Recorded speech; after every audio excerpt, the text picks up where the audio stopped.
Araka ny fanapahan-kevitra laharana fahaenina navoaka ny fitsarana avo momba ny lalam-panorenana nankatoavana ny lalàna 2022-013 momba ny propriété privée non titré ankoatra ny andalana faharoa amin'ny andininy fahasivy amby roapolo milaza fa tsy maintsy mandalo an-tanatohatra samihafa ny fampandehanana sy fanatsarana ny lalàna.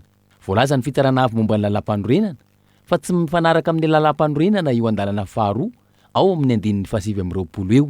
Teboka izay isan'ny adian'ireo fikambanany tantsaha sy ny fiarahamonim-pirenena isan-tokony ny amin'ny tokony akana hevitra miainga eny fotony ahafahany malagasy misitraka ny zony amin'ny fananany tany.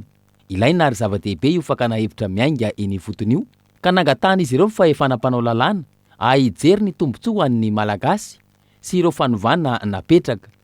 Ohatra amin'izany ny hoe tsy tokony iverina ao anatin'ny lalàna intsony ireo fepetra manao itoina ny fisitrahany teratany malagasy ny tanin'ny Madagasikara sy izay rehetra mifandraika amin'izany.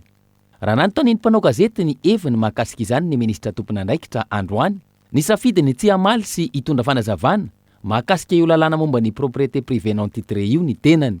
Nanamafy kosa ny eo anivon'ny fiarahamonim-pirenena fa ny eo ny heviny mahakasika io fanapahan-kevitra navoaka ny fitsarana avo momba ny lalam-panorenana io sy ity lalàna momba ny tanin'olon-tsotra tsy vita titre ity.